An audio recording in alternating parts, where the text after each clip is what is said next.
Our guest tonight is a true legend of the Melbourne Football Club, playing 228 games.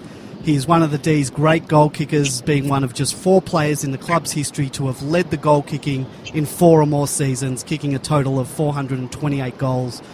He took out the 𝗍𝗶𝘀𝗁𝘀𝗁 Trophy in 2003. He represented Australia in the 2005 International Rules Series, and he was also pretty well known for his ability to take a regular specky, much to the delight of all Demons fans. I, of course, am talking about none other than Russell Robbo Robertson. Good evening, Robbo, and welcome to the Demonland podcast. What a way to put a smile on my face by playing that clip. Thank you very much. You've made my night. Do you remember that game down at 𝗟𝗶𝘀𝗁𝘀𝗁 Park? You know, I'm reminded of it a lot because on Fox Footy they'll play great games, you know, close games of the past, and I'm not sure what they call it, but footy classics or something like that. And I'll get a message on Twitter or Facebook, Robbo, tune in, you're on TV.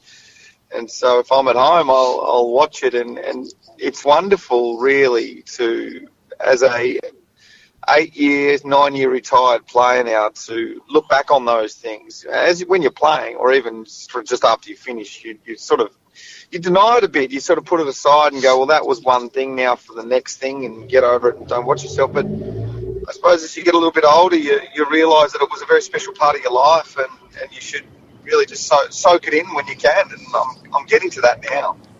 So you grew up in a seaside town in Tassie. Can you talk a little bit about your path to playing AFL footy?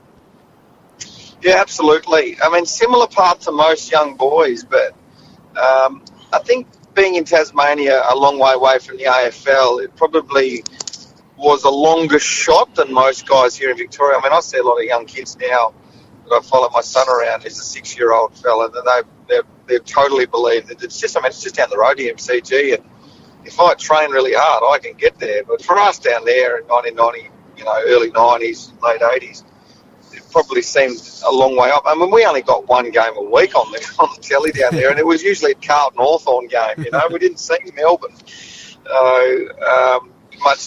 It's always been the way that we never get much, you know, TV sort of coverage. It's still true today.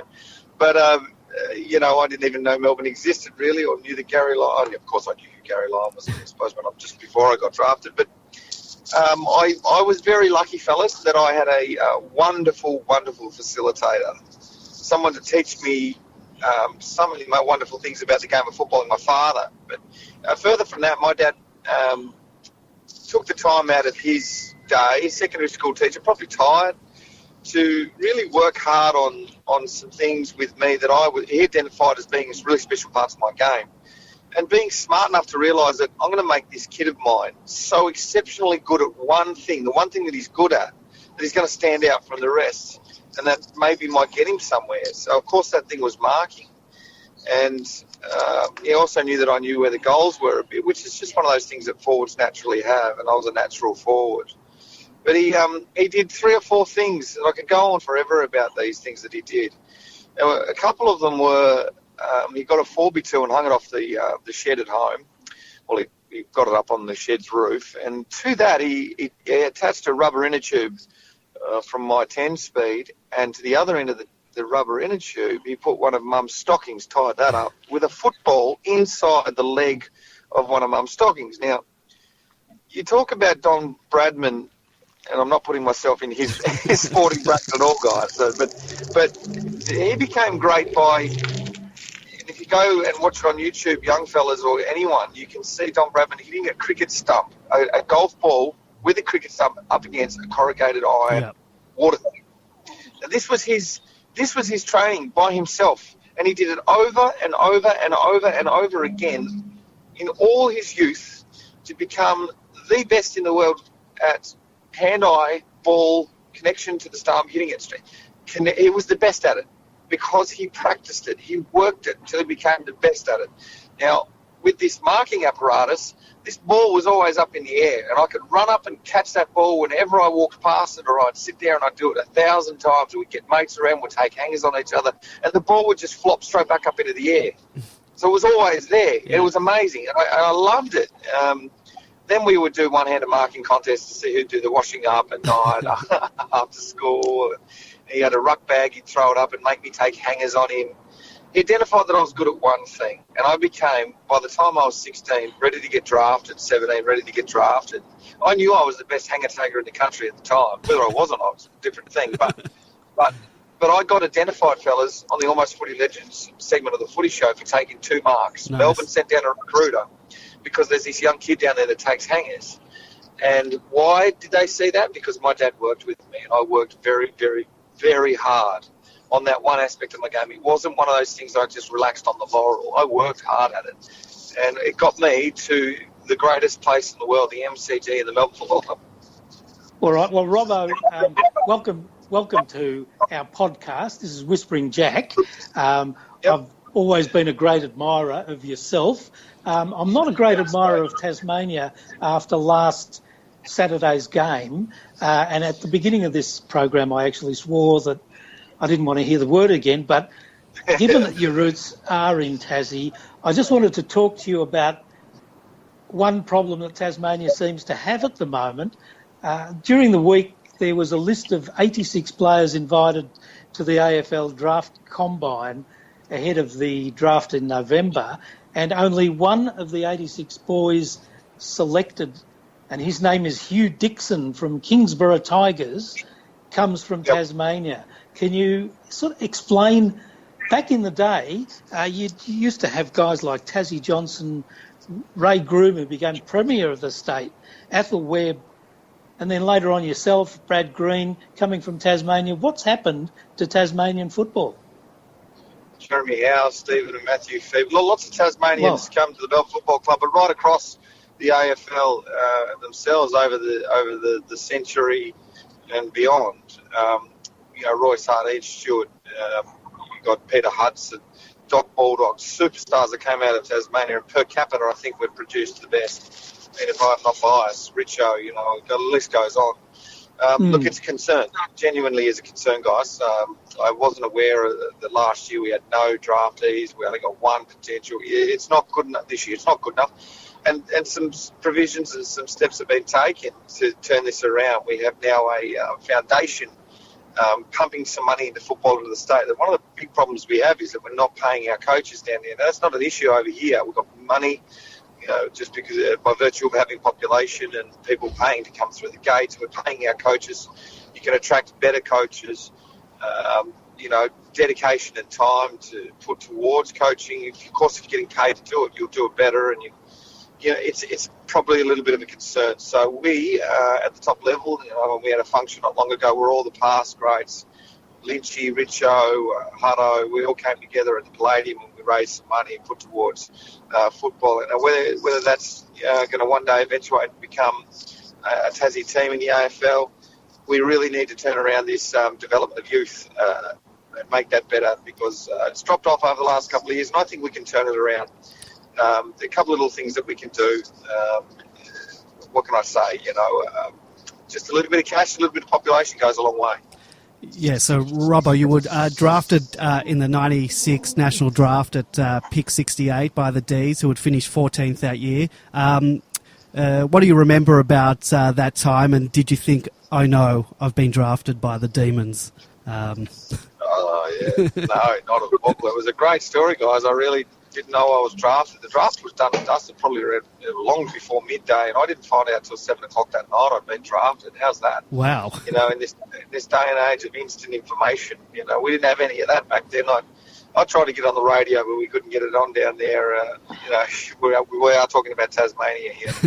I went to school, and a mate of mine told me that 4 blokes had been drafted from Tasmania, and that was unheard of.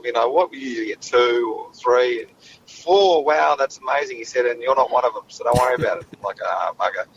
So I was contemplating life. I was at a mate's birthday party way down Whoop Whoop there in Hobart somewhere, and I'm from the northwest coast. I was billeted out to live with a family to play for the state team over, and we were playing, over here, the Tassie Mariners playing Quarter Cannons and Preston Knights and those teams, and it was a wonderful year.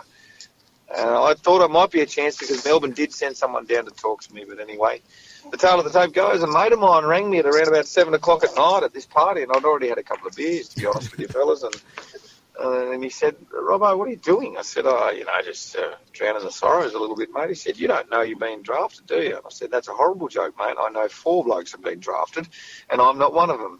And he goes, no, 8 blokes have been drafted, and you were the 7th. You've been drafted to the Melbourne Demons. And I said, hang on a second. So I hung up and I rang Mum, and Mum had just been rung as well. But she hadn't even been rung by Melbourne. She'd been rung by the media and been told. So that's how we knew. It was just a different time. But you can't explain it, fellas. You just cannot explain the emotion, the glee, it was phenomenal to know that I was going over to play on the MCG, in this League of Titans. Oh, mate, it was just the most wonderful time of my life. Well, it must have been a great time, because the following year, when you made your debut, 1997, the team actually finished last, and the coach was sacked halfway through the year. At the end of all that, were you still happy to be at the club? Oh, God, yeah. I mean, just to be there. I'm coming from a long way back, so I got my opportunity when 𝗙cie was put on the list, and I played some really good football in the reserves, and I really was surprised at my own form at the time. I kind of grew a couple of inches. I'd put on about 10 kilos of muscle. They threw me at centre-half forward in the reserves. I was playing in the wing before that, and I played probably 6 best on-ground games in a row. So I'd hit a bit of form, that probably surprised a lot of people, including my parents and myself. And I was told by Greg Hutchison, who came in and be the interim coach when Neil Baum got the sack. He said, Robbo, we're going to reward your form. We're going to play you against the West Coast Eagles, your first senior game. I'm back off the rookie list, because I'd been dropped back to the rookie list during the year.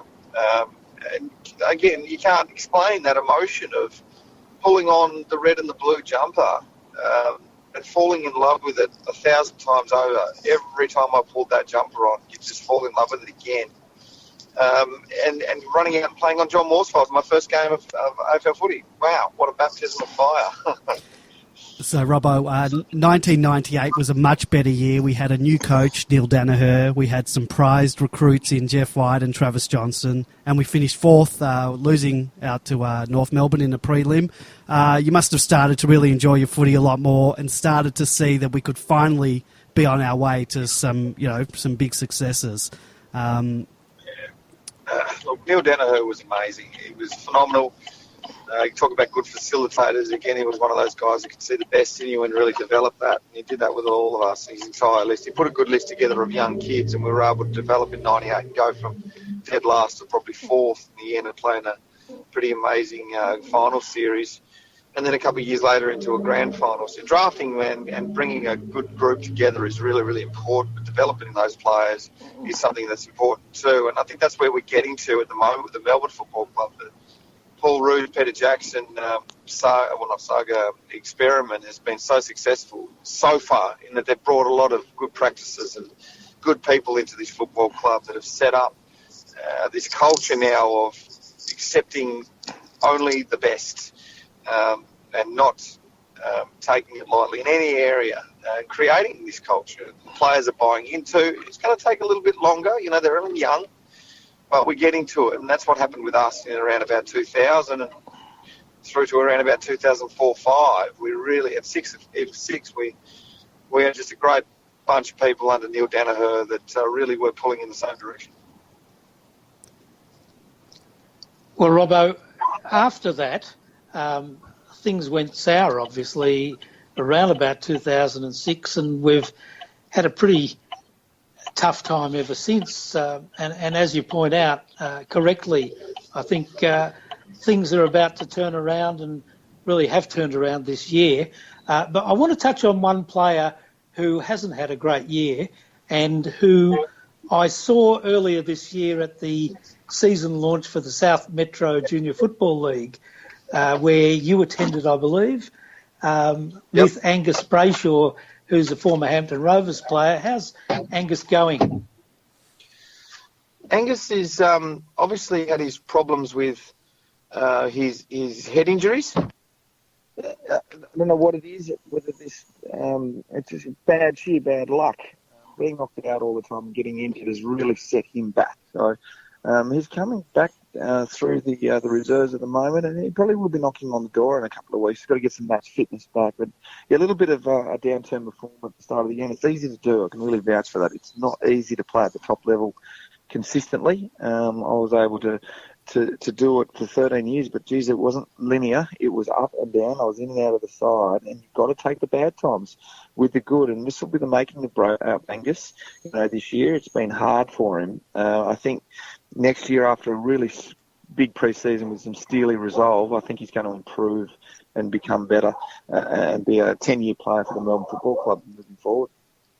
So, Robbo, we had some great players on our list while you were playing, 𝗟𝗍𝗀𝗀𝘀𝗁, Lyon, Schwartz, Lovett, Neat, Steins, 𝗦cie, 𝗟𝗍𝗀𝗀𝘀𝗁, Travis Johnson, the Phoebes, 𝗟𝗏oden, the McDonalds, �leon Farmer, White, Bruce, Green, Davey, yourself.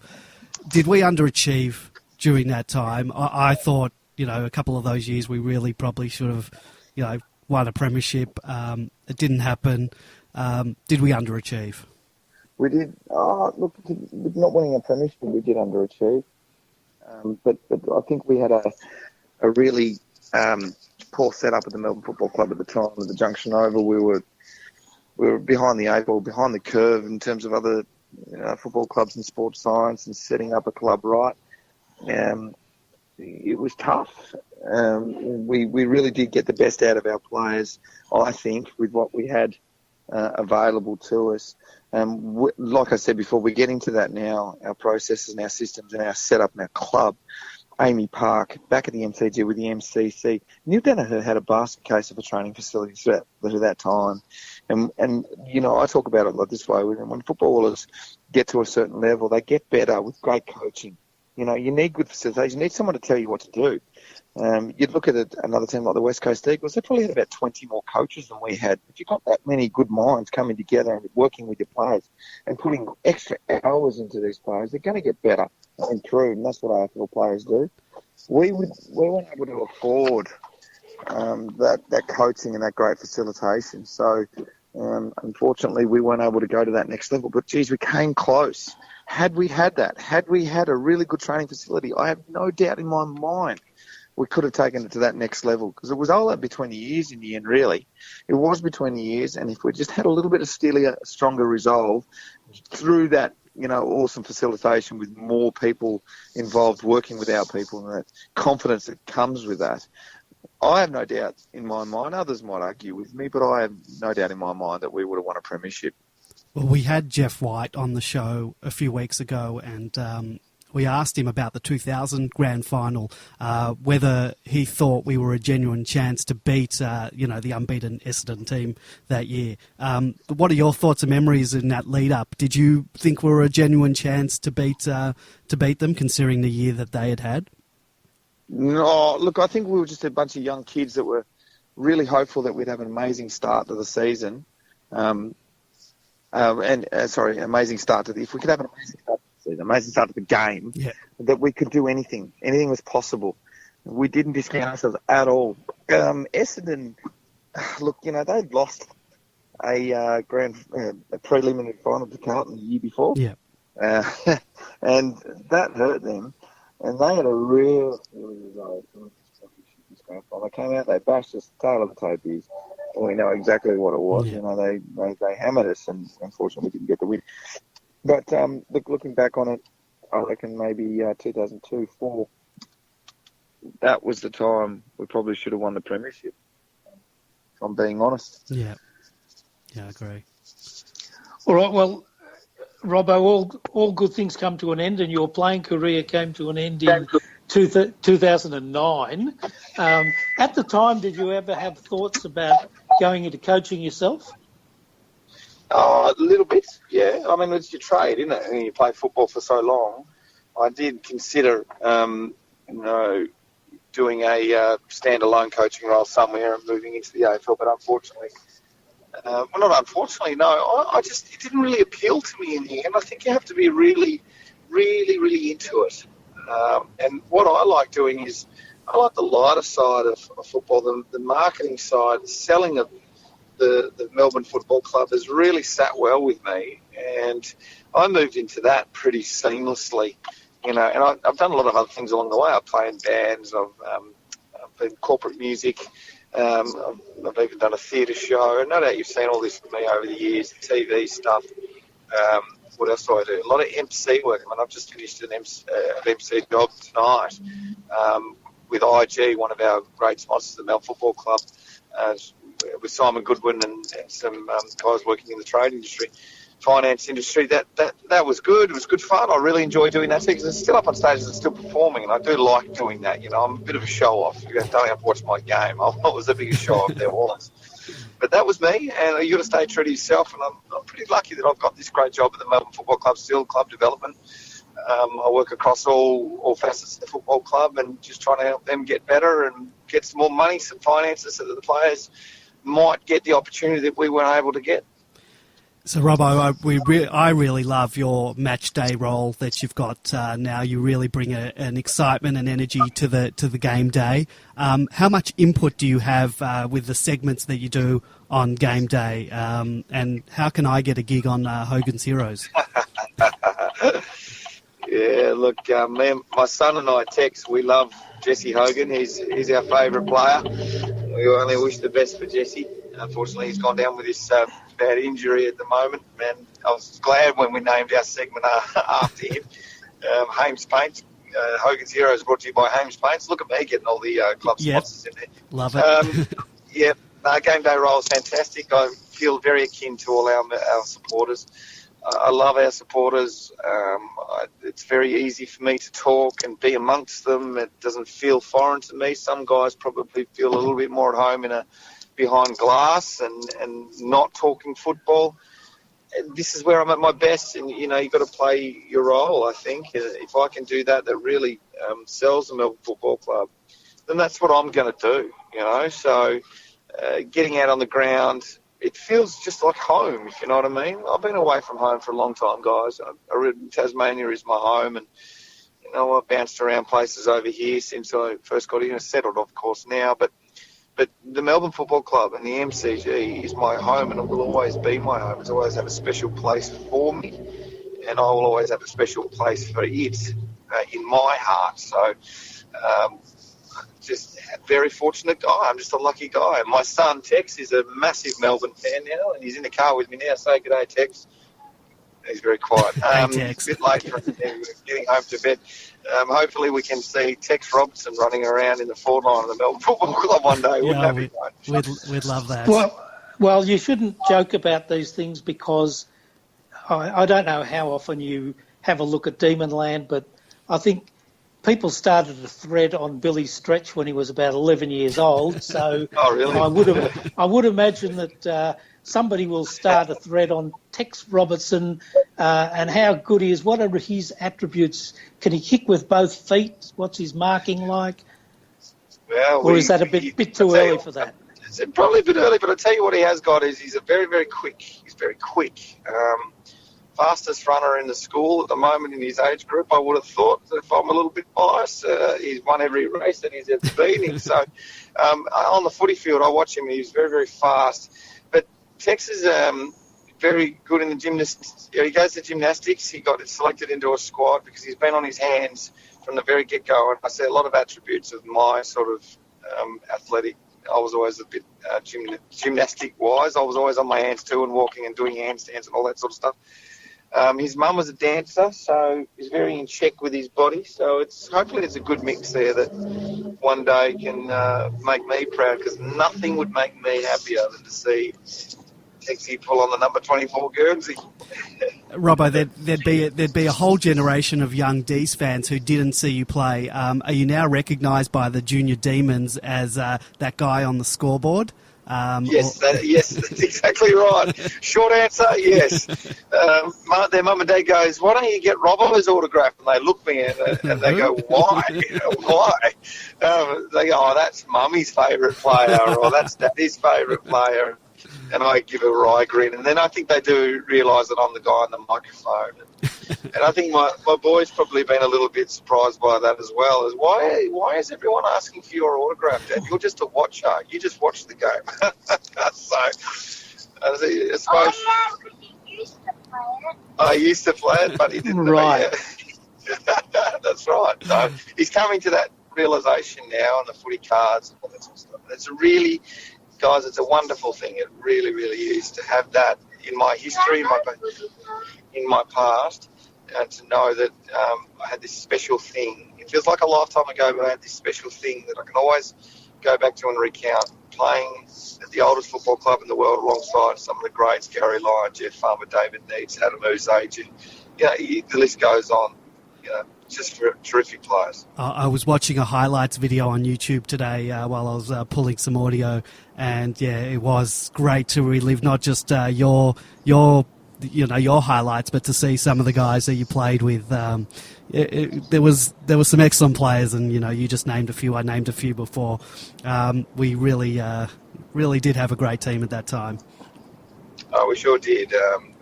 Like I said before, unfortunately we weren't able to go all the way. Had a few things gone a little differently for us, who knows? But look, we can't think back, got to look forward. And I think Simon Goodwin's got himself a really great bunch of talented young kids. That he and Brendan McCartney and the great coaching staff, Josh Marnie, to see the football operations. You go into the administration of the board, the sponsors. The club is set up. There's no issues at all that I can see that's holding this football club back now. Now it's the waiting game because every week we're the second, third, fourth youngest team out on the park across the AFL. And that's, a little bit of patience from the Melbourne Sports. Been asking for patience for a lot of time, but this is a real journey. Started with Paul Roos. Simon Goodwin's got it now, and in the near future we're going to see some really exciting times.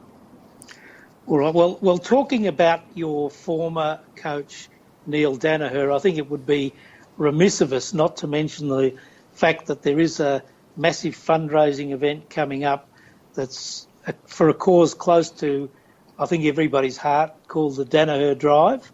Absolutely. Yeah. Can you tell us a bit about that and your role and how everyone who's listening, all 25 of us or 50 or 100 of us can support that? You both told me 10,000. No, all good. No. Look, Neil's a very special person to a lot of us guys that played under him. He was our father figure. He's obviously had a massive effect on our lives. Now, obviously, he's got a real issue, and we know this. We've seen it. I don't need to talk too much about what he's been doing, spearheading the Defeat the Beast and the Fight MND and all those sorts of things. The Danaher Drive is coming up in October, and I have a team, and we raise money. We go around Victoria, and between a whole group of people in cars, we raise a lot of money, and we're talking millions between us. My group, with a couple of people that work at the Melbourne Football Club, we're going again, and we hope to raise a little bit of money. Already we've raised $5,000. We hope to get to $10,000 before October. So if I can ask anybody out there who's free on Sunday to come down to the Sporting Globe in Richmond from 2 o'clock, 2 o'clock to around about 6 o'clock. Start at 2 if you want to, and we'll be there and have a few drinks with us, have a bit of fun. We're going to have Thomas Bugg come down and have a chat to some of the supporters. There's going to be music. We've got a massive raffle going on. There's almost, I can almost guarantee that everybody that goes is going to win a prize. That's how many people have jumped on board to help us with raffle prizes. Sunday, Sporting Globe, Richmond, from 2 o'clock. Get there, 2, 3, 4 o'clock. We're going to be rocking it out and finishing around about 6 o'clock with a lot of musicians having some fun. I've plugged it enough. I've got to go now, fellas, because I've got to get this little fella to bed. It's been great talking to you, and thanks so much for having me on. Geez, talking about me is the thing that I do best. Well, Russell, thank you for your time tonight. You're a true legend of the football club, and it's great to see you continue your association with this great club, and we appreciate you coming on the podcast tonight. Thank you very much. Good on you, fellas, and keep talking up the dues. We will, don't you worry about that. See you, Tex. Sleep well, buddy. All right, thanks, Robbo. Bye, guys.